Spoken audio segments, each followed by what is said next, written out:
I'd love to have a seat, absolutely. Well, that's exactly what I want. Just a moment. That's exactly what I'm here to talk with you about. No, this isn't for Dr. Jones. I am Dr. Jones. Yeah. Answer all your questions, Doc. Just, you have, just, by the way, can I just let you know, I love your taste in music. I think this song is going to be one of the top ones of this year. I do. Isham Jones. Genius. Absolutely genius. And, yes, well, you see,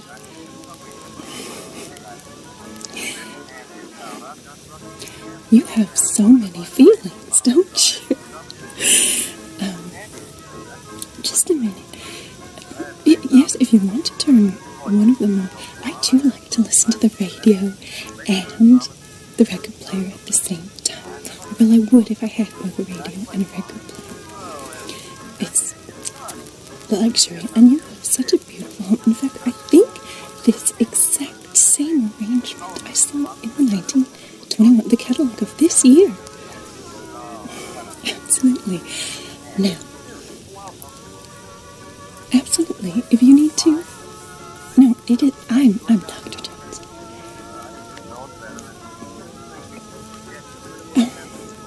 Well, my full name is Jones Lieberman, but if you can, of course, would you like to? Just a moment. If you need to shut off the music, that is just fine. But, well, I just want to let you know there's a little bit of, well, it's a little bit distracting, but a little bit of, there's just a little schmutz right on your visor. Yes, just right, just get that for you.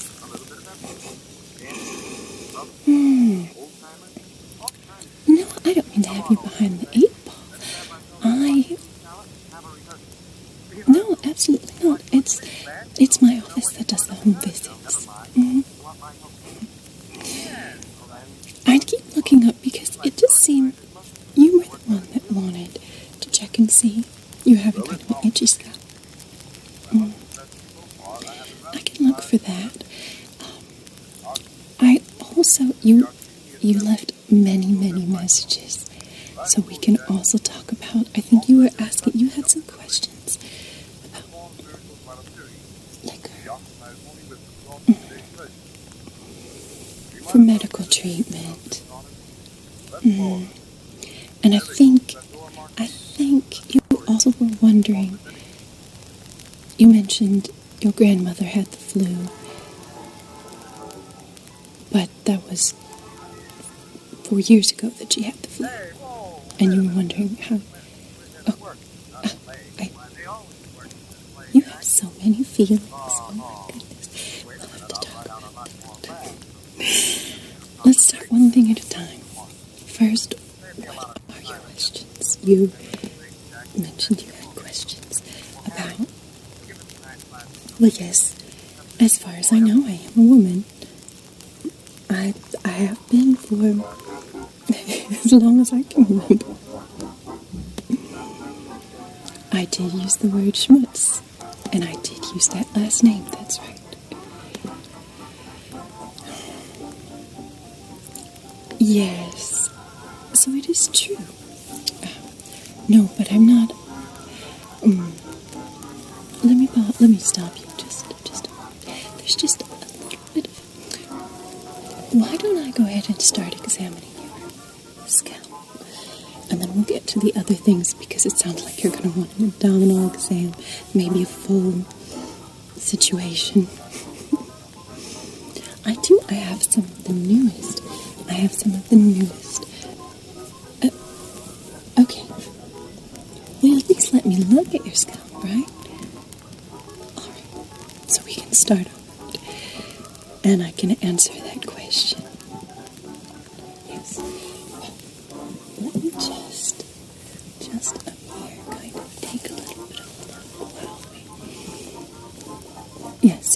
answer your question, I am aware that after the Great War, there have been a lot of Jewish people immigrating to the United States. I am aware, no, my family's been here for a very long time.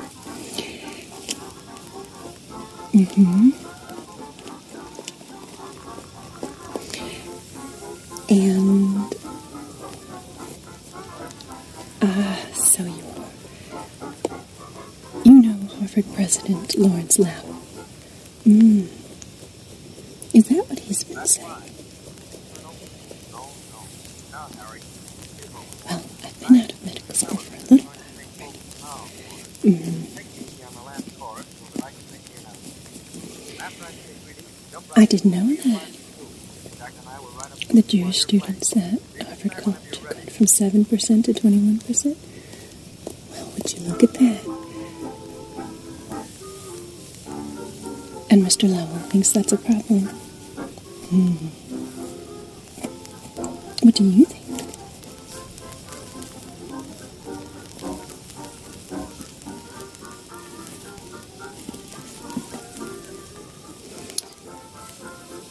He was an officer of the Immigration Restriction League. Oh, what's that? You have lovely windows. It's so hard not to look out them.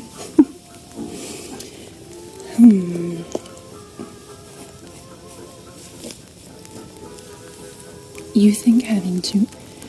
Oh, he thinks having too many Jewish students might cause more anti-Semitism. So he thinks it's for protection that there should be quotas. Well, I'm sure Mr. Lowell is entitled to his opinion. But I have to say I don't feel that way. How do you feel? I've received the same education that...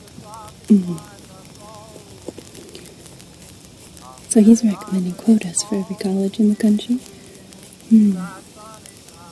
I see. Don't you think the quotas thing could go too far?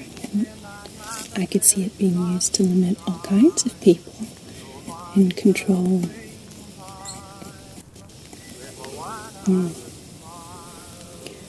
So in this case, quotas would be to stop there being, in Mr. Lowell's opinion, too many Jewish students.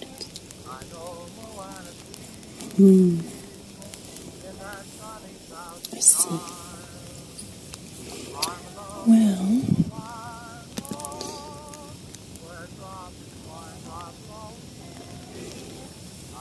I know he's a bit of a big cheese, but I do disagree. I don't think quotas make sense at all for any people group.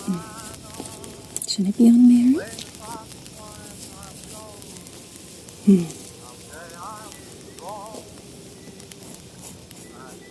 And I don't understand how he could think having too many Jewish people would make there be more anti-Semitism. You'd think there'd be less.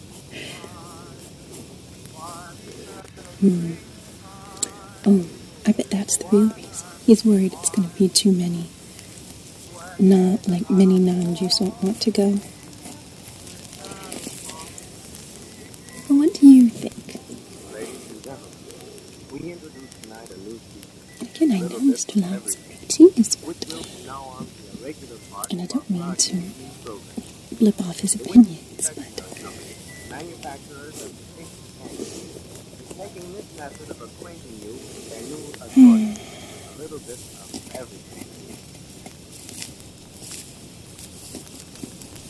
I see. I heard about that one. That old box job. I mean, there just seems to be so much crime, seems to be so much more organized these days. Absolutely. Let's see. Just get this look over here. They got him in bracelets, did they? Good for them. Well, I mean, if you feel that way and you want me to. Okay. Well, I figure if you felt strongly, you would just tell me to breeze up. So,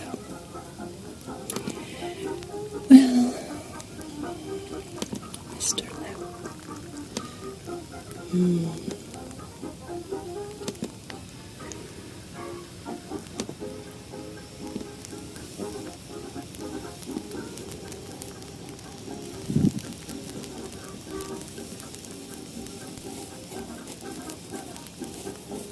Cabot, Michigan, the University of Michigan. You have so many highly educated friends.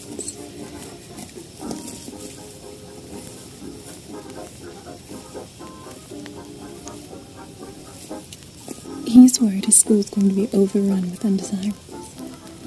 But he said he's going to wait a few years, maybe until 1927, to make any final decisions.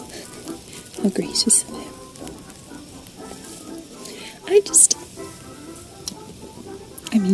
You don't like being called undesirable. I don't know if these are really questions or...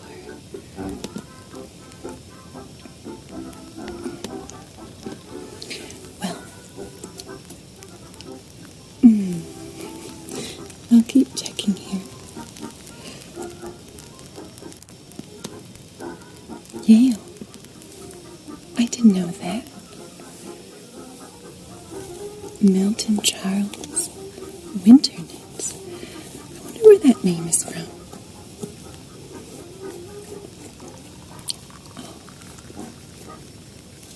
Oh.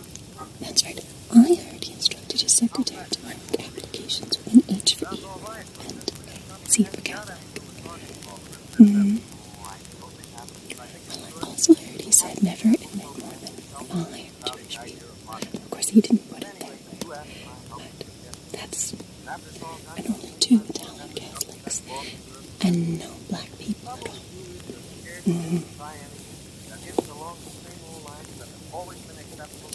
Well, I can tell you it's quite heartbreaking. I had a friend who was applying to Loyola in Chicago.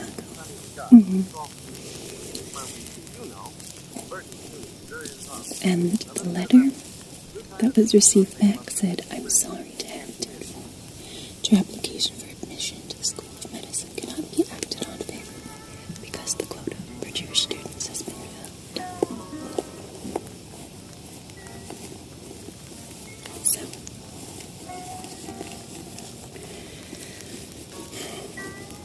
but some of us exist anyway.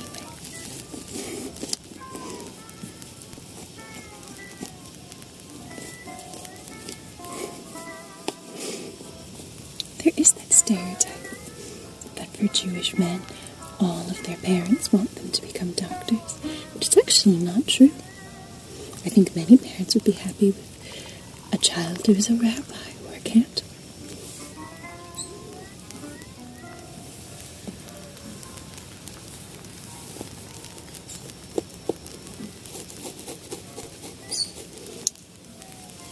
That gets us to the other question. The other question about being a woman. That was your more important question. Yes.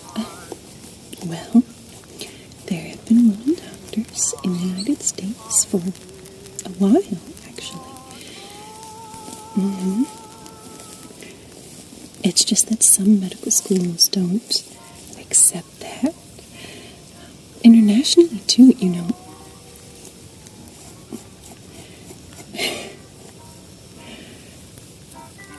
I think that was back in 1898 in Ireland. You're talking about Ireland, yes. You have so much knowledge on world affairs. But what I'm saying is I think that was back in 1898. I don't think that was more recently than that. Women were only 1%. I think that that's changed a little bit.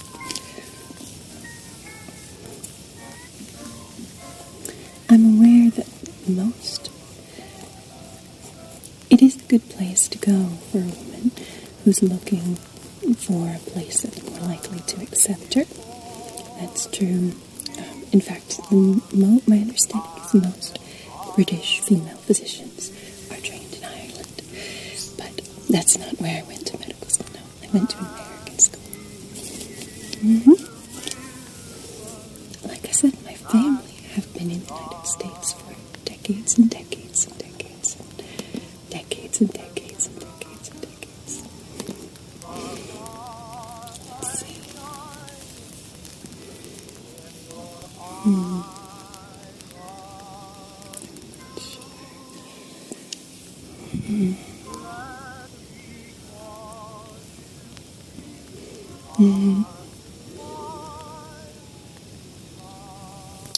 That might be true. That money might be the deciding factor to letting women in those places, but I don't think that makes the Irish colleges greedy.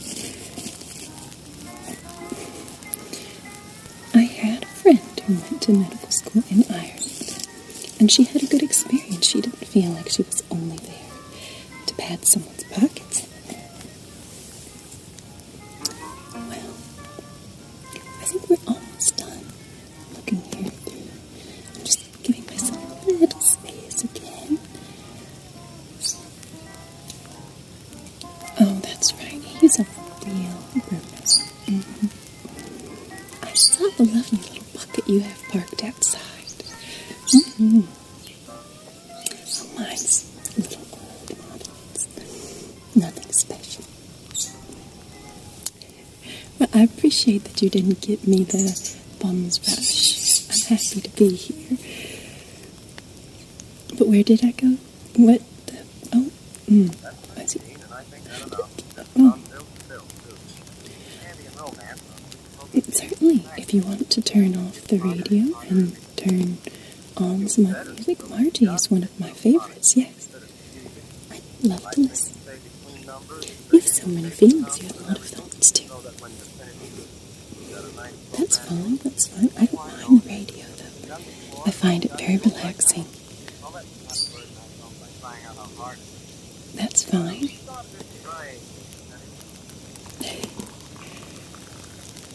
A little bit of music.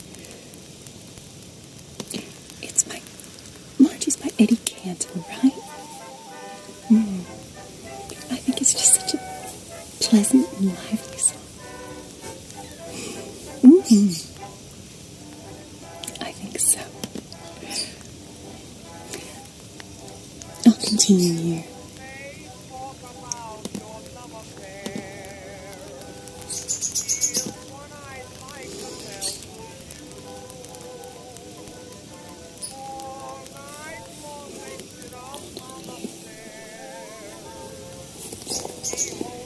Well, Connecticut might be a little behind on that. Yeah, it's hardly the best school in the country. I know that. I think it's Louise Farnham and Helen Scoville. I think are the first two women to graduate from Yale, and that was just last year. But there have been women physicians in Connecticut for a while.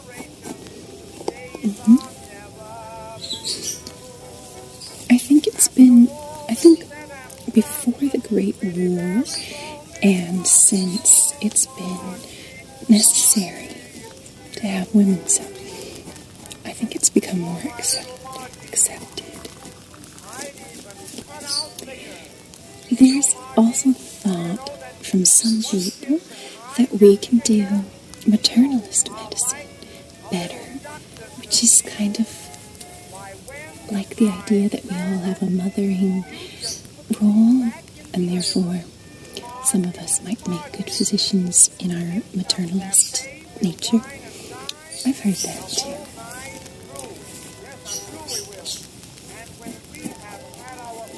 Massachusetts and New York, a lot more graduates.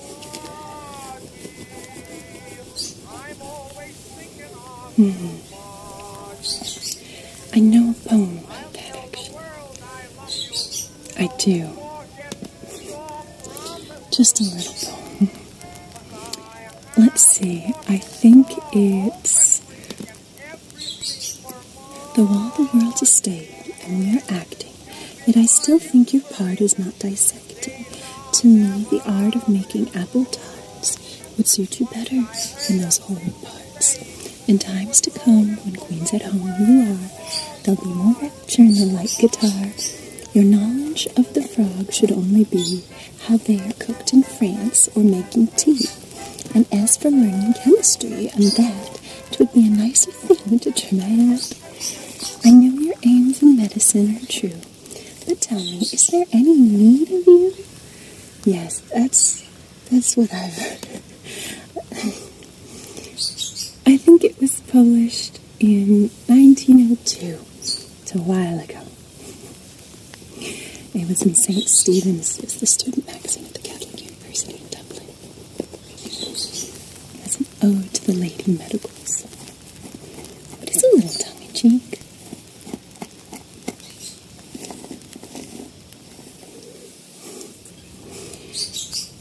I think things have just changed a lot right before and after the war. I think people see that,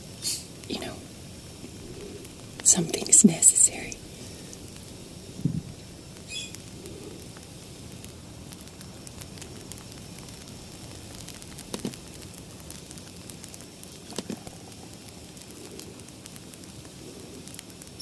Yes. I think we're almost done. I will be extra careful, but I'm also enjoying speaking with you.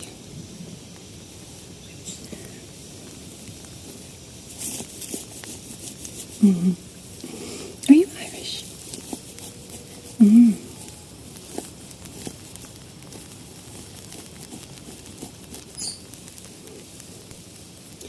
I think people have been thinking about women in medicine for a long time. We're talking about Ireland, Britain, and all those places. I think Dr. Thomas Moore Madden, he was president of the obstetrics section of the British Medical Association. He might still be, I don't know if he's still alive. But I know at the 1888 meeting of the association, he said he could see no reason why any well-qualified practitioner, male or female, should not be welcomed. He also argued that there's a big need for a lot of us in missionary fields. The Irish Missionary Society is very big on asking for women doctors in China and India. Especially there's some places where men are not really allowed. I know that Muslim women cannot have men attend to them. That's what I've heard. I've never met one.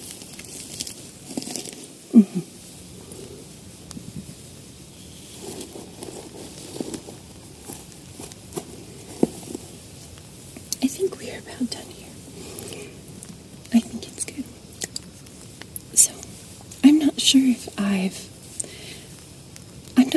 there were really any questions or if I've answered them, but I can assure you I've had all the same training and we've been around for a little while.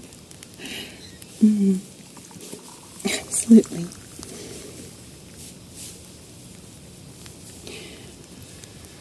Let's talk about that. What symptoms have you been having?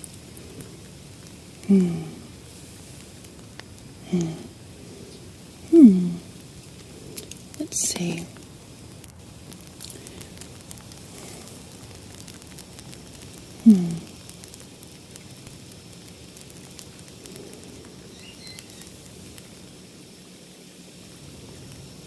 Well, you're making me think a lot. I look all different places when I'm thinking.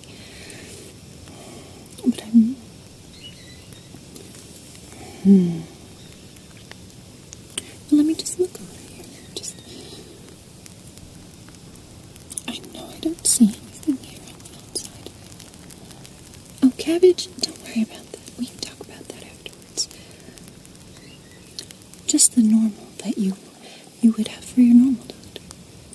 Oh, you're new in the area. Well,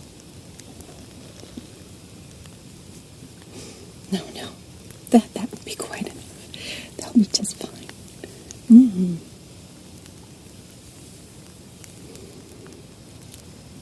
She is a fine canary. I'm sorry you felt you weren't able to hear correctly. Well, can you hear? I'll just have you listen here. You can hear that. And on this side.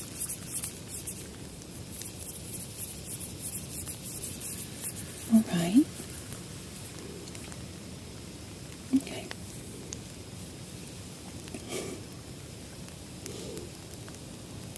Well, aren't you just the cat's pajamas?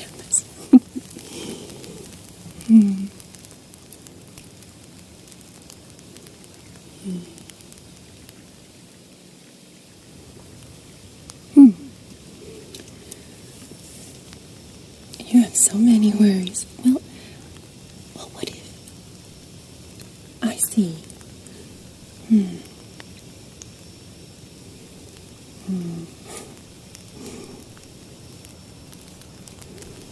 Oh, I'm sure he didn't mean to be a derrick. It was probably, children don't really understand. I'm not sure.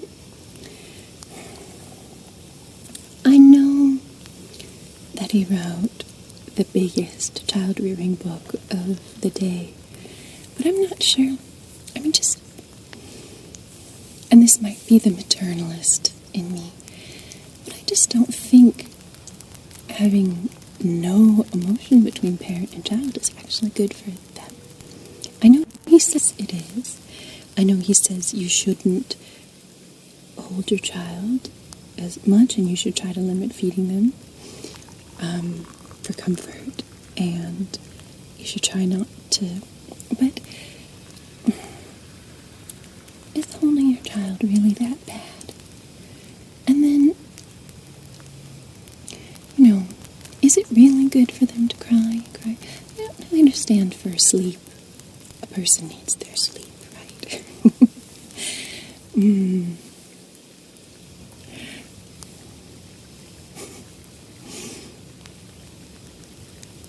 Well, especially a dish like you. But, now, I don't think that your child took something from the candy store because you hugged them too much. I don't think that's the case. I do look at children if you want me to take a look. That's okay then. Because you think the problem's with you.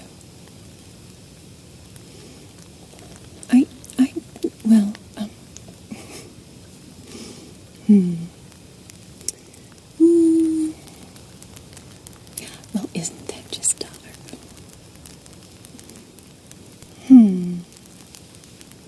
I don't know.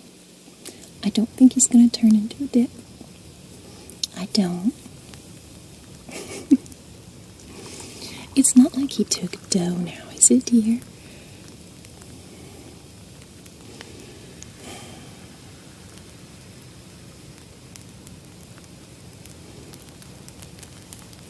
You make sure to discipline them. You don't let them just have whatever. You talked to them afterwards. I understand not spoiling the kid. I understand that.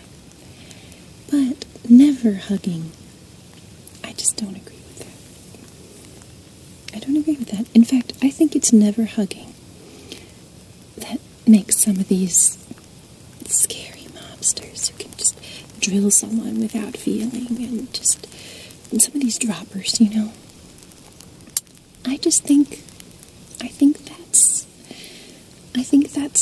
think that not hugging could make that happen.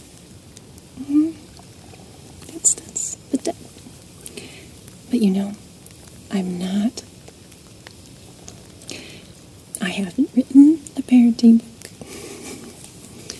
I would just say I haven't seen any evidence with, what they taught us in medical school. I just haven't seen any evidence that your hugging your child makes them, I don't know, bad. How about we... Well, let me just check your cranial nerves. Since you're saying you're having... And wasting. I'm wondering if that's because of the nerves.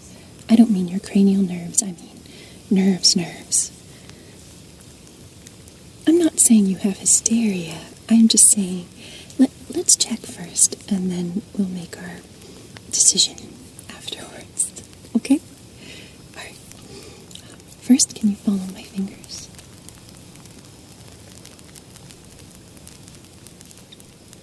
Okay, good. Can you just look at the light for me?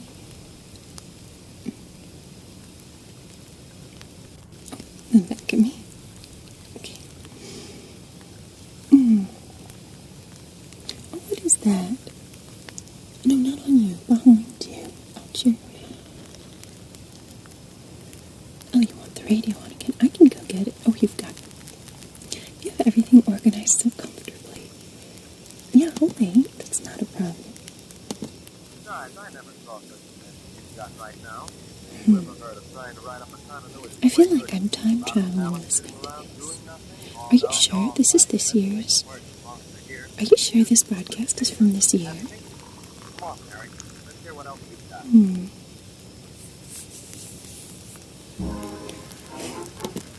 Why? No. You can have no idea. You just... Well, I like to imagine stories.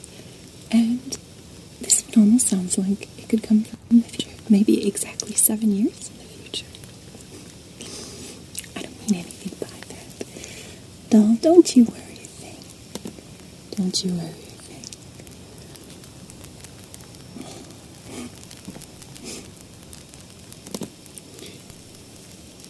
Well,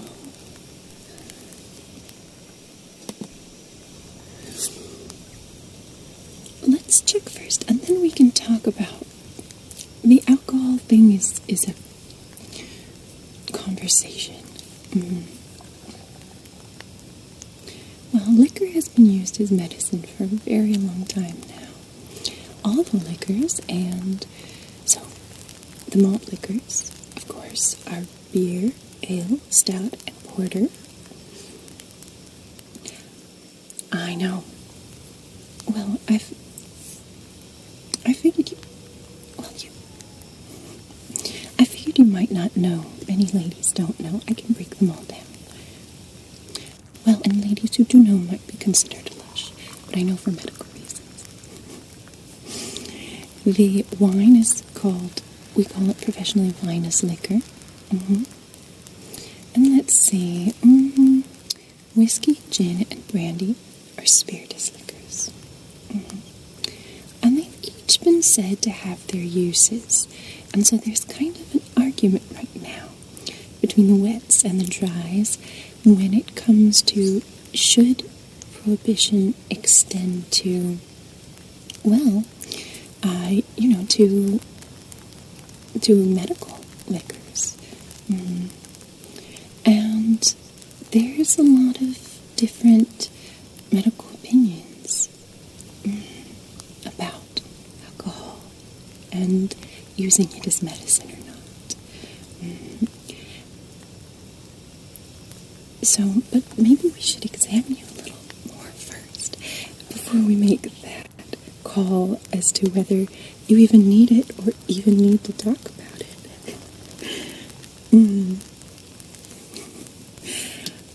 Aren't you just a dog?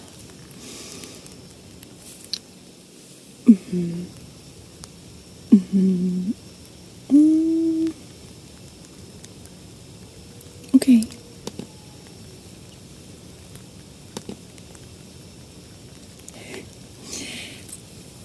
I don't think people are going to need to go and get their medical care out of a drum, but it depends on... We'll just finish up. It'll just be a duck soup. Okay, so we've only gotten through cranial nerves 3, 5, and 6. Not 5, 3, 4, and 6. I'm sorry. I'm going to brush on either side of your face. Here, here, here. Just tell me if it feels the same on each side. So here, here, and here. Okay, great. Well, that was cranial nerve.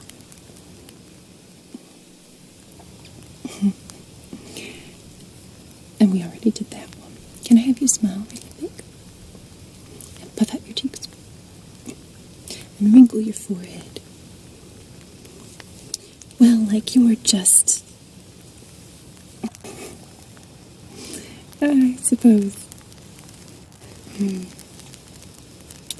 He's a good egg, isn't he? But, well... Alright, okay. Well, if we could just finish up, it'll just be eggs and coffee.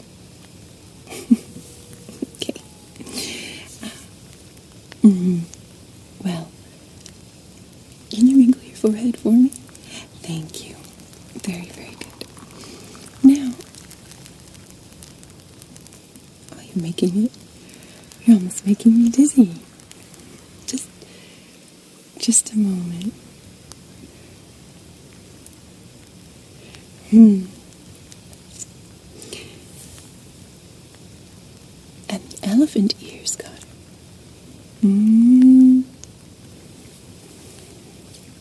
What a fake glue artist. He's a fine fella. But just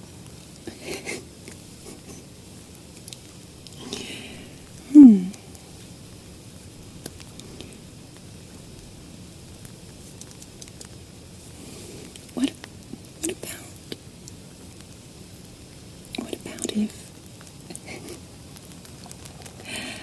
can I have you open your mouth and say ah without talking? Just ah. I just need to see. Tilt your chin up a little bit so I can see you in the light. Okay, good. I do need you to actually say ah, and hold your mouth open long enough that I can. I know you can't talk with your mouth open, but hold your mouth open just long enough so that I can.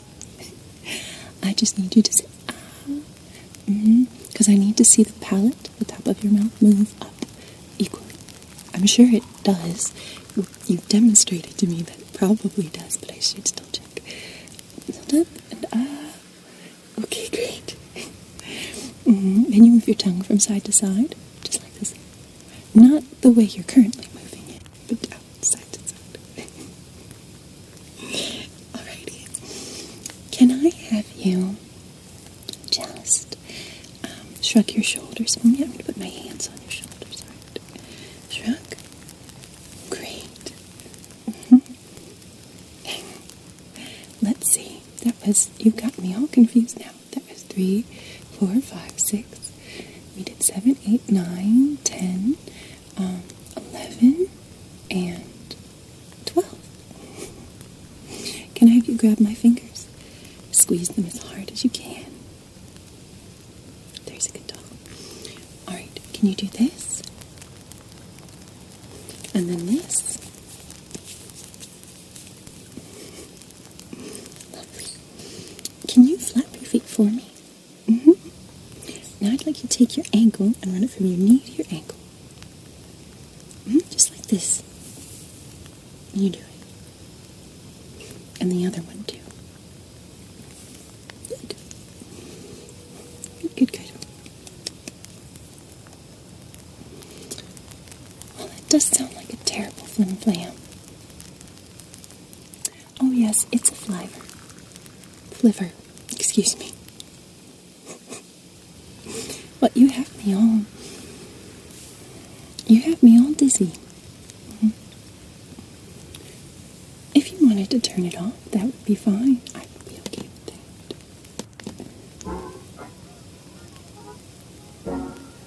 Or on again. On again.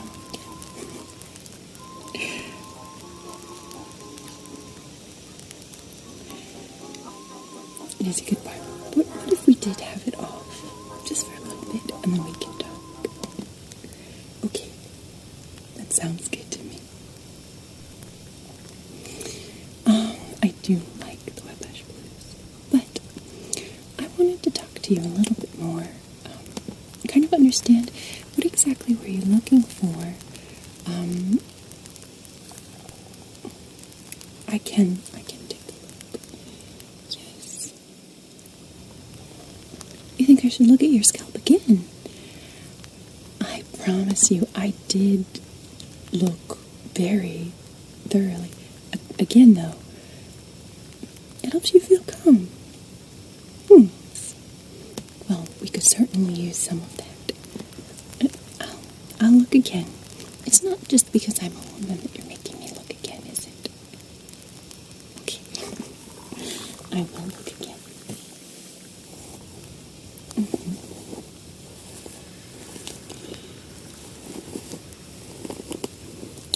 Well, medicinal liquor has already been outlawed in about half of the states since even before Prohibition.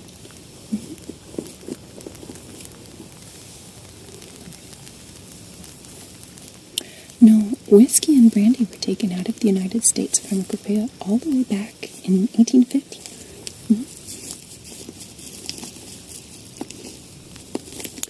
So, the Journal of the American Medical Association for 1920, I think I have that one from last year.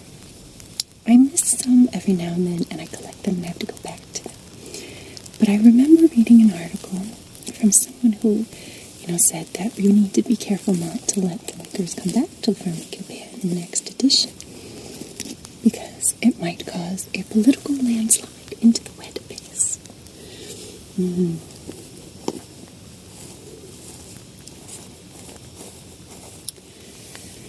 The Volstead Act hearings, I think, just happened.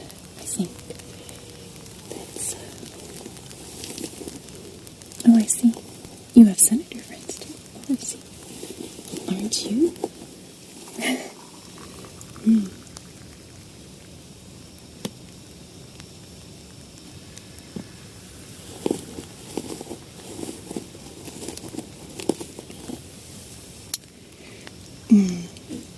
Beer was, I think, maybe over 90% of what people used to prescribe.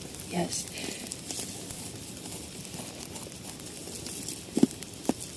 So this just happened, this Volstead hearing. It's called that because of Andrew Volstead. Oh, you know him? Oh, okay. Yes. They definitely had more dries than wets at that hearing, I must say. At least 10 witnesses from, like, the Anti-Saloon League, everyone else. So,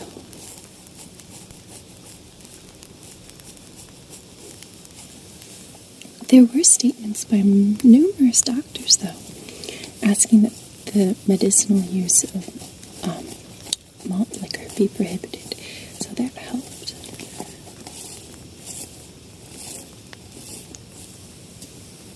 And malt liquors were never in the United States pharmacopoeia.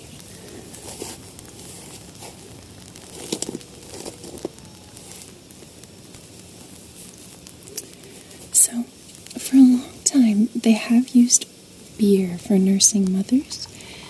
Yes, it's supposed to help. But, actually the pediatrician who testified at the Volstead hearing, said it's really not necessary, it's no good. So, Dr. Harvey Wiley, the chemist, I heard of a different Dr. Wiley I'm familiar with.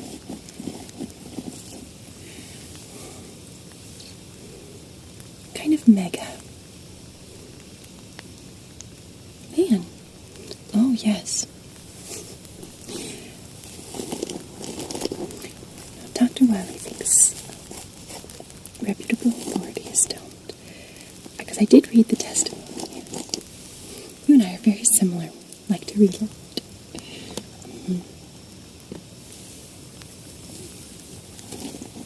Oh, really?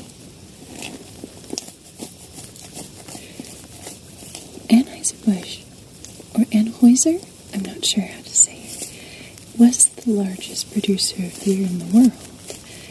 And my understanding is the attorney who testified opposed the malt liquors at the hearing. I think they're just trying to get good publicity and say that their firm stands for law enforcement. So that beer doesn't become an issue, yes. Anheuser-Busch, but I think it's because Anheuser-Busch started making cereal beverages after, Prohibition became a thing. And so it was a publicity thing. The lawyer argued that, yes, beer was good for the sick, but Anheuser-Busch's cereal beverages were better.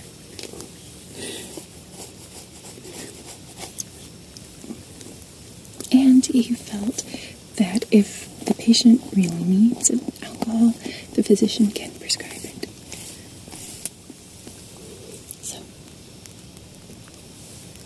but there are was at least one doctor, maybe only one doctor, on the wet side at the Volstead hearing. Did you hear? No? He said that it's good for physical weakness and debility. Oh, you did hear. That's why you're asking me about it. You felt physically weak, so you need beer. And you can't. It's not like there's a box for you to go to. I see. Well, I can continue. I really don't see anything here. I see that your scalp is a little bit dry and a little bit flaky, but I don't think.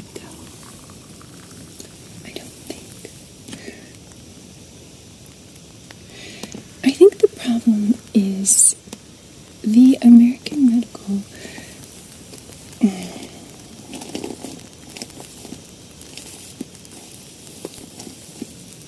I think there's going to be a challenge, because I know there's many physicians, even though they don't think. I don't think the Volstead hearing represents what most, or even what most physicians actually practice. I think they just happen to have the right people there. And the reason I think that is because there's been some drama in the American Medical Association. And there's many people who believe the 18th Amendment on Prohibition did not give Congress the power to invade the domain of medical authority. In other words, they aren't doctors, so why should they get to choose, right, if alcohol is a medical treatment?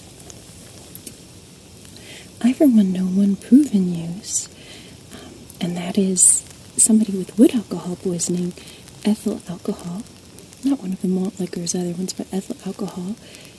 Although it's not as palatable as the other alcohols, but ethyl alcohol can be used to save them from wood alcohol poisoning. Because it plugs into the right enzymes and blocks your body from metabolizing the wood alcohol. So that's a necessary use. Another necessary use is if the patient has delirium tremens. What's that? That's when I might be saying too much. Well, it's when an alcoholic, because you can die if you are an alcoholic, from, the nervous system shuts down during withdrawal. Yes, so those folks sometimes they need, while they're coming down, they can't be cut off cold turkey from the alcohol. It has to go little by little.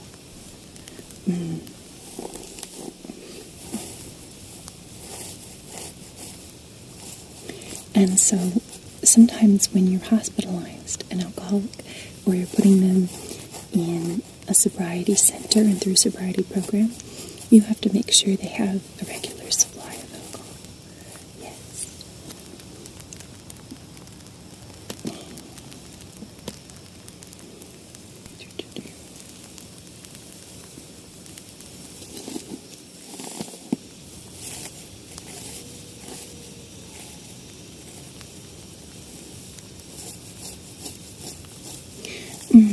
So in 1917, the AMA took a very strong anti-liquor stance.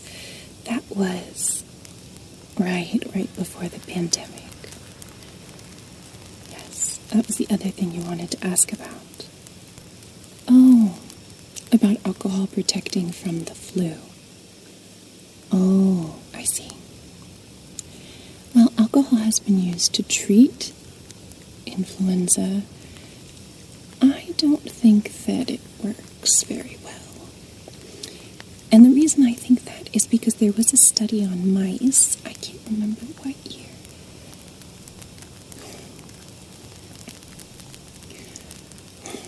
So, I have a colleague who's been working with mice.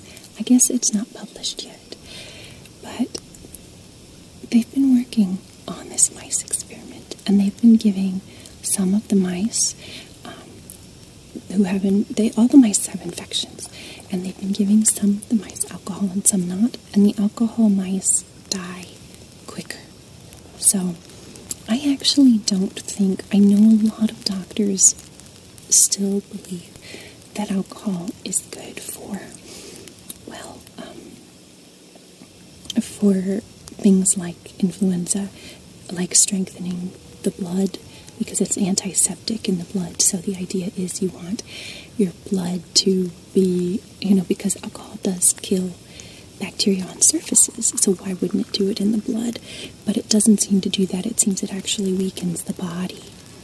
Things don't always behave the same way outside the body as they behave inside the body. So if I were to take a lab dish and I were to put alcohol on bacteria in a lab dish, that would kill the bacteria, but it doesn't seem to do that in the body. Yes, influenza is caused by bacteria, as far as we know. Yes, it was discovered a couple of years ago. So, what happened with the AMA? Well,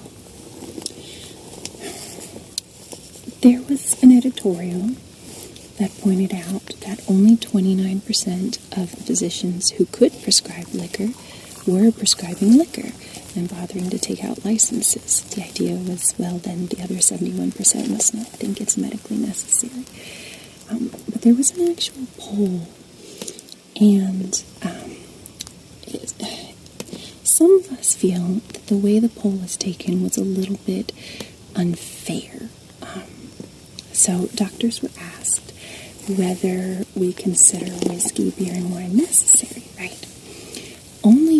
So a bare majority actually said that whiskey was necessary. I think it was something like 15,625 to 15,218. I've always had a noggin for numbers.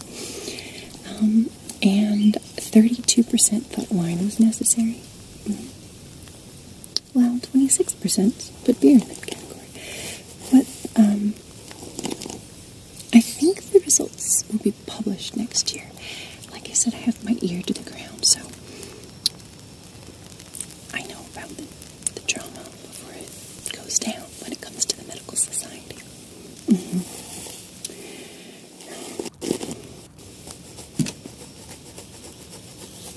The problem, I think, is that the sentiment for medicinal liquor might have been clear if the term necessary had been replaced in the questionnaire by a term like useful. Because when you say it's necessary, it's not, in most cases, I think many of us would argue not necessary, but useful. I think the reason whiskey is seen as more useful than the others is because it has a higher concentration of ethyl alcohol, and that helps us to use it for something like the wood alcohol poisoning or delirium tremens.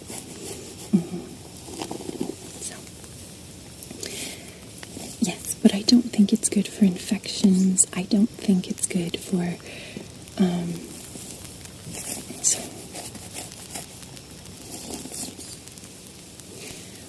think that when they come out with the next revision for the U.S. Pharmacopoeia, or at least in a couple years, I think whiskey and brandy will be back in it.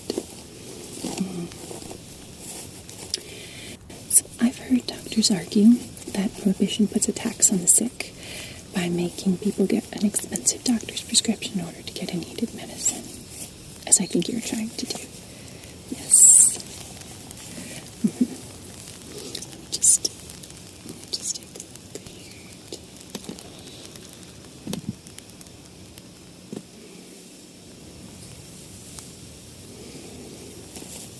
I think what people were thinking is that you could easily treat a cold at home or asthma at home with liquor. But I'm going to tell you, on my patients, I haven't seen that working that way. So, you know a lot of deans of colleges and so forth. Do you know Dean Samuel Lambert, Columbia University? He's one of the ones that doesn't like Jewish people. Yes.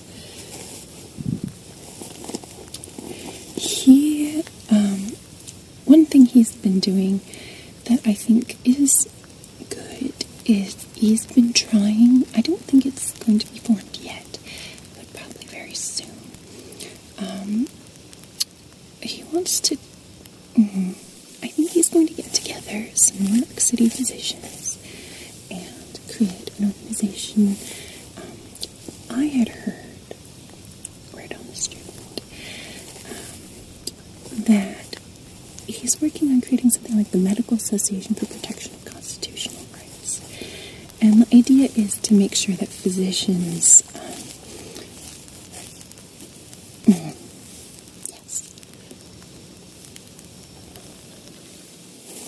the preservation, yes. His work, his thought is that the 18th Amendment is about beverages. It's not about medical care, which should be in the hands of the physician. So if I, as a physician, think that you need a treatment for wood alcohol poisoning using ethyl alcohol, I should be able to make that decision, right? Or to save an alcoholic from delirium tremens because it can cause their nervous system shut down and die. That should be my choice. But I do still think that the vast majority of, I'm a little bit more dry in this way. I do think the evidence shows that the vast majority of uses don't work. They're not good. I don't think I would give it to you for a cold, and I don't think I would give it to you to prevent the flu.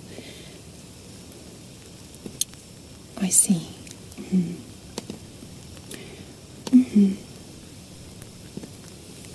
Yes, I see. I don't think he'll win. I think prohibition's going to be here. Maybe to stay, I don't know. But I think something is going to have to change because some of those medically necessary situations,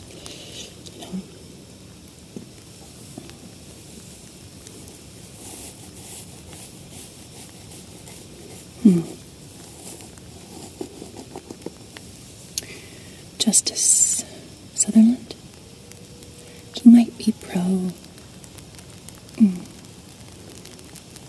I think he's a statesman, so I think he'd be pro the states deciding if liquor can be, medical regulation rather than the federal government. I think so. But I'm not sure. I've never met them. Yes, I can look just a little more. I really do think it's just scratchy. Honestly, I think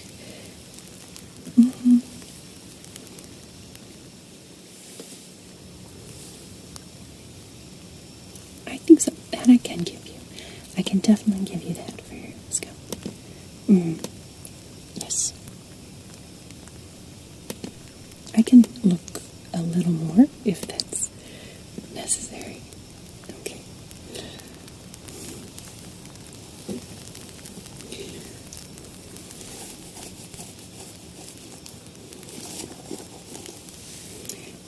It has been recommended for improving the appetite. You're saying you've had a low appetite lately.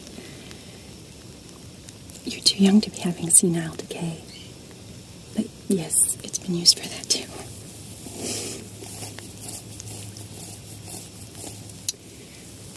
Yes, there are prominent physicians who still think in insomnia alcohol is good because, we've all seen the drunk falling asleep in the street.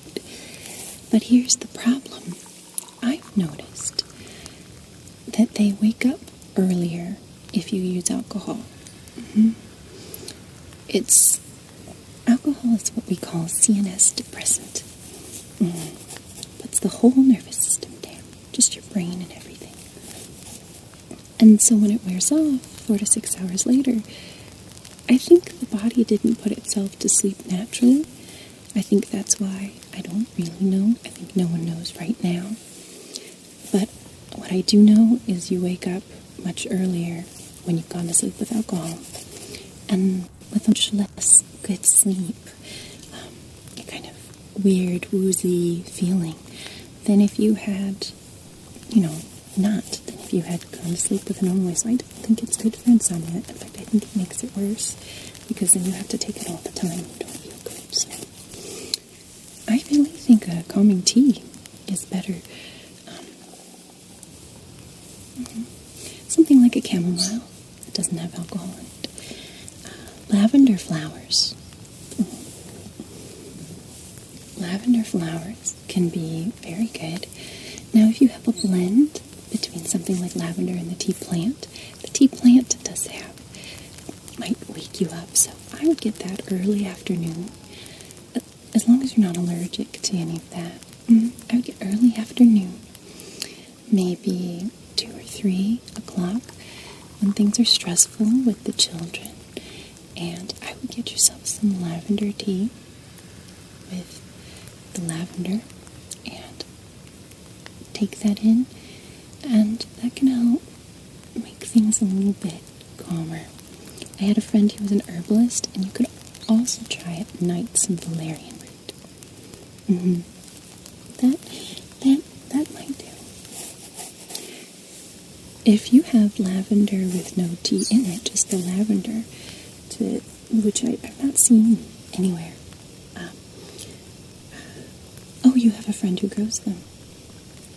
The nice thing about the lavender with the pick-me-up tea in the afternoon is it calms you down, but also gives you energy to finish the day, so that then when it's evening, you're sleepy and tired the right way, but were able to get through that hump in the afternoon.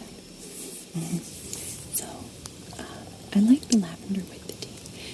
But at night, something like valerian root, something like pure lavender. I don't think inhaling it does anything, though. I think you have to eat it. What a strange question. I learned I'm not an herbalist. No. We can talk about the occult and medicine another time, but, no. No, it's actually forbidden in the Torah, so no. I don't know why people think that Jewish people have some kind of magic. That kind of magic is forbidden in the Torah. What's the Torah? So the Torah is the same as the first 5 books of the Bible. Well, the Tanakh is the whole, what's called the Old Testament. Most Jewish people then don't have the other part, the New Testament, what you call the New Testament. But I know people, you ever heard of the Brit Hadashah? No. That's just in Hebrew terms. It means renewed covenant. That's all. But there are people who are Jewish who do believe that Yeshua is the Messiah. Yeshua being the Hebrew name for Jesus. Especially in Europe, there's a movement. All Jews don't think the same thing. There are movements to change from Orthodox. There are conservative Jews. And there's other Jews who... There's a communism movement, especially in Europe, among a lot of people, Jewish descent. So I think right now is a real time for a lot of diversity in thought when it comes to. So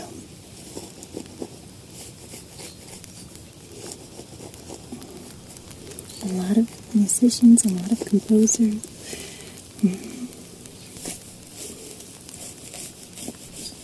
I think most, right, that may change, but I think right now most Jewish people, unless they're Orthodox, consider themselves of the country first.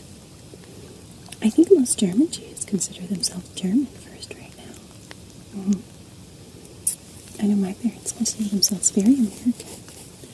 So, but I think it depends, because a Jewish person's loyalty is first to the Torah, the law of Moses.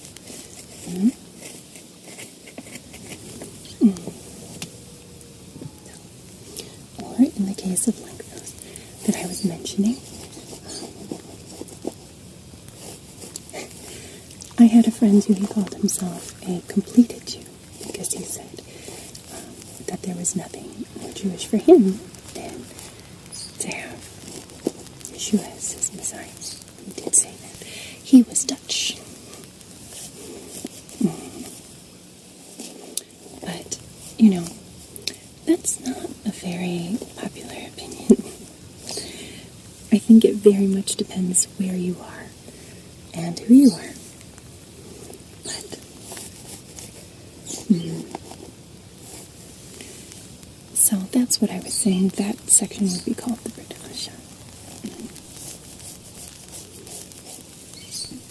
You'll just have to guess. But, no, my parents aren't Orthodox. My parents are very conservative and keep all of the fasts and everything, but not so conservative that they thought there was anything wrong with their daughter becoming a doctor.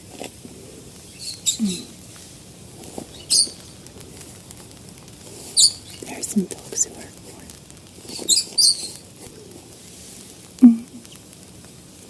Well, that makes a difference too. My father has, and you can kind of see with my nose, my father, his mother was not Jewish, but he's Jewish. Well, no, it's not his mother, excuse me, his father. If your mother is not Jewish, then you have to do a lot of work to come back into the Jewish community. But fortunately for him, his mother was Jewish. His father was not Jewish. It's very complicated. But he had a non-Jewish parent. So, my mother, 100%. Yes. So, the maternal line is the one that is usually used to help determine your lineage for that kind of thing. You have a lot of curiosity. And so many thoughts. You've never heard Hebrew before. Well, I would be glad to read you some Hebrew at the end of this. That's just for me.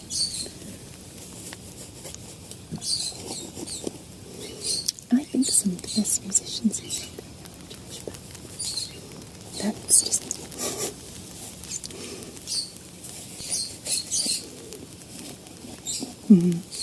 lots of artists. Let's see over here. I really think we're done. I really do. But, oh, that's right. You were asking me why herbs. Well, I mean, I'm sure you've used lavender before. There's a model where we talk about how the functioning of particular organs or organ systems are interactive and non-additive. There was an essay by Anne Harrington on the neurological theory of Kurt Goldstein, and I read it recently, and I think it's brilliant. I think it's very good. I think it's a good... Basically, the body is one interactive big unit. And so when we're looking at the body as a whole, it's kind of holistic, right? Then I think I think that changes how we look at medicine. And it certainly makes the medical generalist more important, but it also means that we look at other things like what you eat as being an important part of how you're taken care of. And so I think what you drink does matter. So in some ways, even though it's very important right now politically whether or not alcohol is a beverage or a medicine, I think in some ways to your body it doesn't matter. It's a thing that goes in and, so forth. Yes.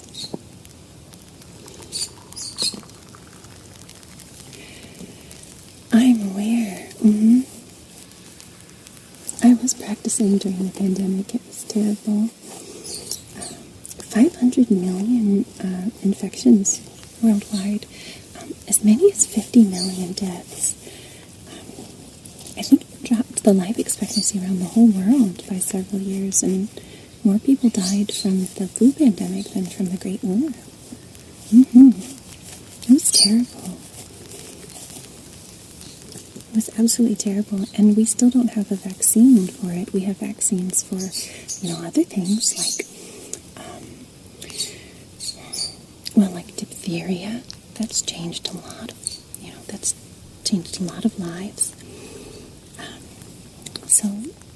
And there isn't a medicine that you can give. There isn't like an antibacteria that you can give to kill these things, unfortunately. So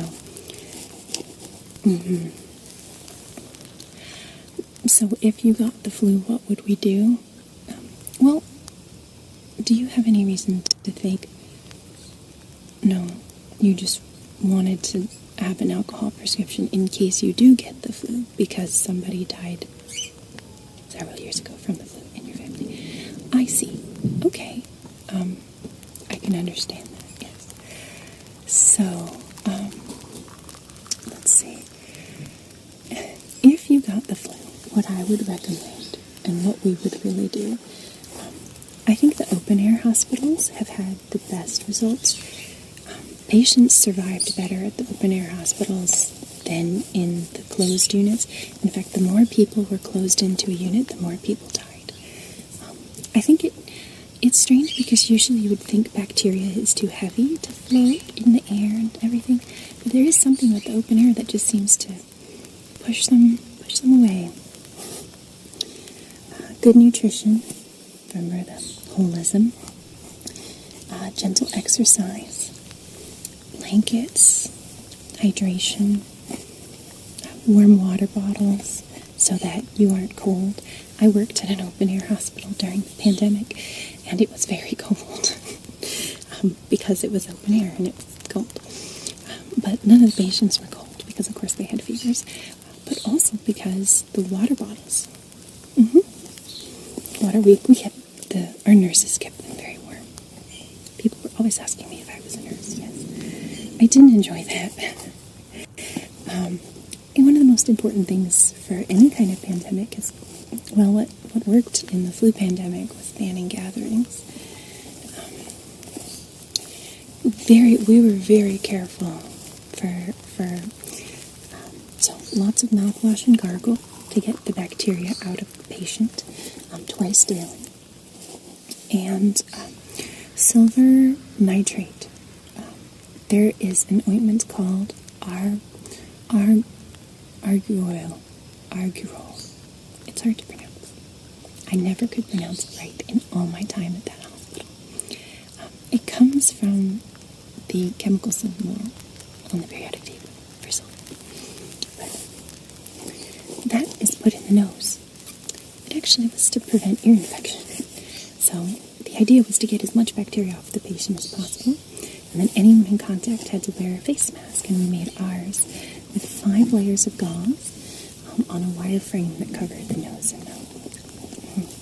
The frame was made of an ordinary gravy strainer. Yep. That way we could shape it to fit our faces.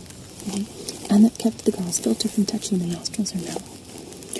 We ordered the nurses and the orderlies to keep their hands away from the outsides of the masks, and a superintendent made sure that the masks were replaced every 2 hours and were properly sterilized, and that we put fresh gauze back into them. So that was really what we did, because again, there's no medication to just make it go away. We don't have any medication to make any bacteria just go away. And we don't have a vaccine for the flu yet. So vaccines are our best medication right now that we have. And it's only for things like diphtheria or pertussis. Things like that. That's all we have. So, but I think that'll change.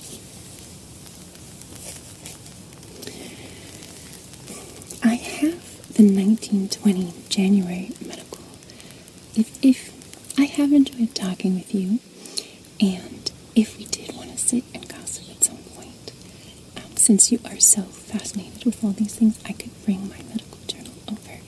I haven't read the January edition, and we could sit and read it together. I hope I've answered your questions. I can do the ointment for the scalp. It's really more of a shampoo. And we'll have you rub it in, and that'll help. I'm not going to look anymore. I think we're done with your scalp. If you do end up having difficulty breathing, or you get a fever, or you are worried about something like the flu, then you would call me, and we would make sure to do these things kind of in your house, in your home. We would take care of you that way. It's easier to quarantine at home, really. Well, we could also take you. Your grandmother died in a hospital? Well, it depends. Because you have children, actually, we would actually probably take you to the hospital so that they don't get infected. I had forgotten. They're so quiet. I think you're doing a very good job with your children. I think your spouse must be very proud. They've been not even seen or heard. I don't think you're hugging them too much. I don't think it's possible to hug too much. Oh, no, I don't think so. Well, I'll let you get some sleep. Oh, I did promise you that. I can read you some Hebrew. I can. Let's see. I don't have... I do have scriptures with me in my bag here.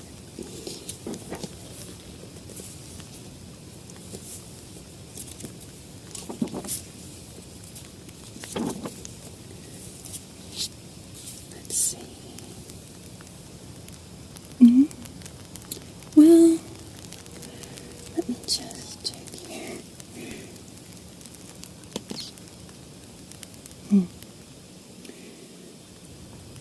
I will look at your head.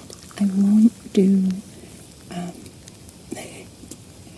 It does seem to calm you down. I don't know what that is. I have no idea why.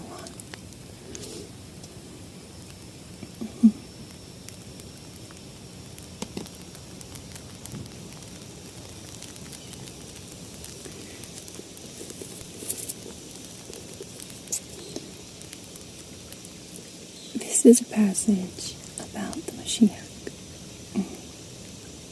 Remember, that's a big area of debate. There have been many people that many different people have thought might be the Mashiach over time. Mashiach means Messiah. This is a passage from Yeshaya, a prophet, a long time ago. And this is what he said to look for. And this is what he wrote. And I'll read it with some Hebrew words and some English words, and you can guess the meaning. He says, who hath believed our report? Adom's Desiroi Hashem revealed.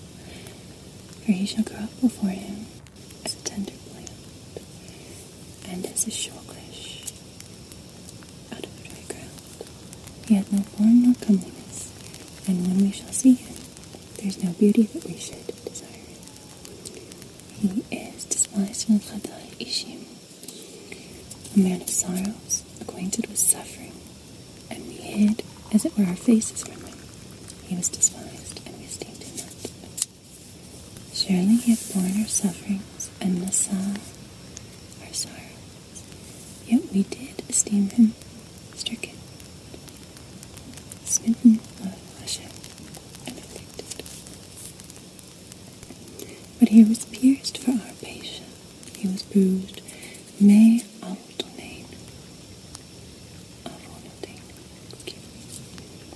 Some of my Hebrew letters are different. The other one would have been for our fathers, but this is for our Avon, our wrong. He was bruised. Me Avotonein. The Musa that brought us shalom.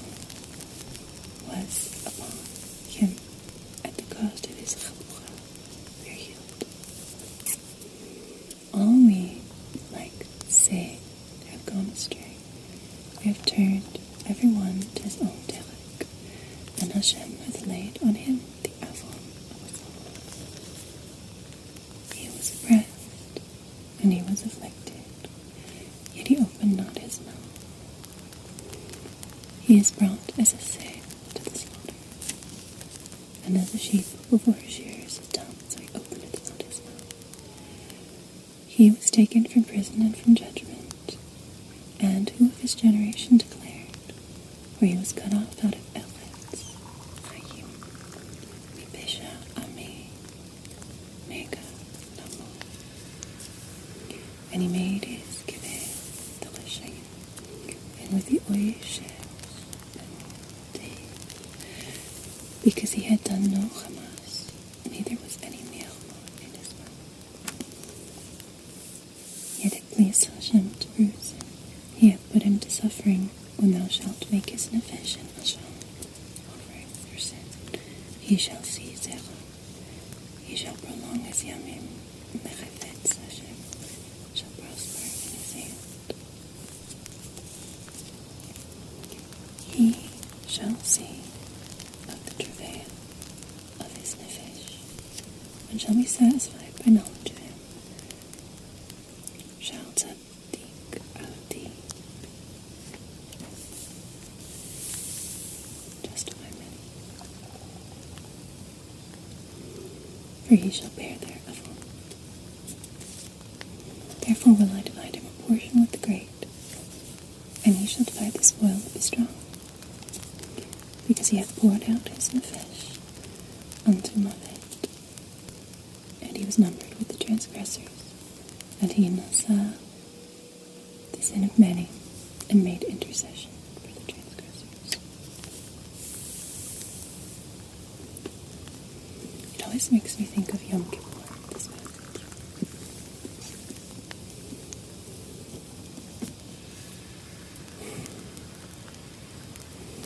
Just a few Hebrew words. You like the sound of it. I can read to you more some other time. For now you're quite tired, so I will let you rest. So, I think we had a little bit of a funny start, but I think you are much calmer now. As for the wasting, I would say instead of beer, drink a lot of milk and cream. Lots of cream. And I would say sleep, because that makes a big difference. And what we'll do is I'll come back in a couple weeks, and we can actually weigh you then compared to now. Actually, I don't have a scale that I can bring around. But what I'll do is I'll measure you. And we can see if you've really been wasting and how you're doing with the cream. I'm not saying I don't believe you. I imagine you've been incredibly tired from not sleeping. And it seems like you've been worrying a lot. And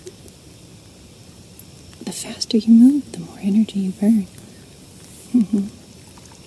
So that's what I think. So try those things that I mentioned. We'll go ahead and work with some of our, with the prescription I wrote you. And see how we go from there. Okay.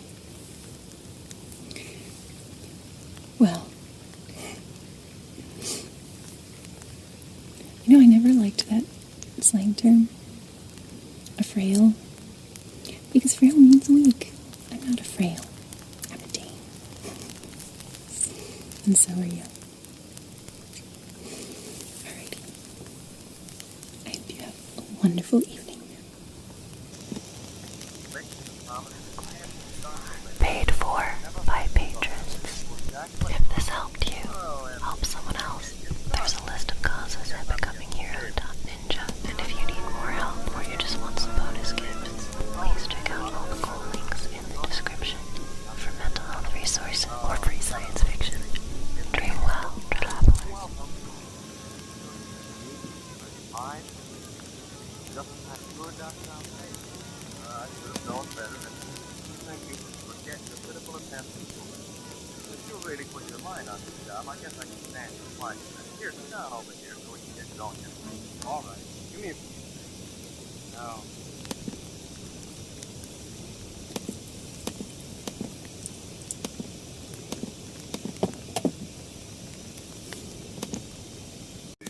direct from the Edison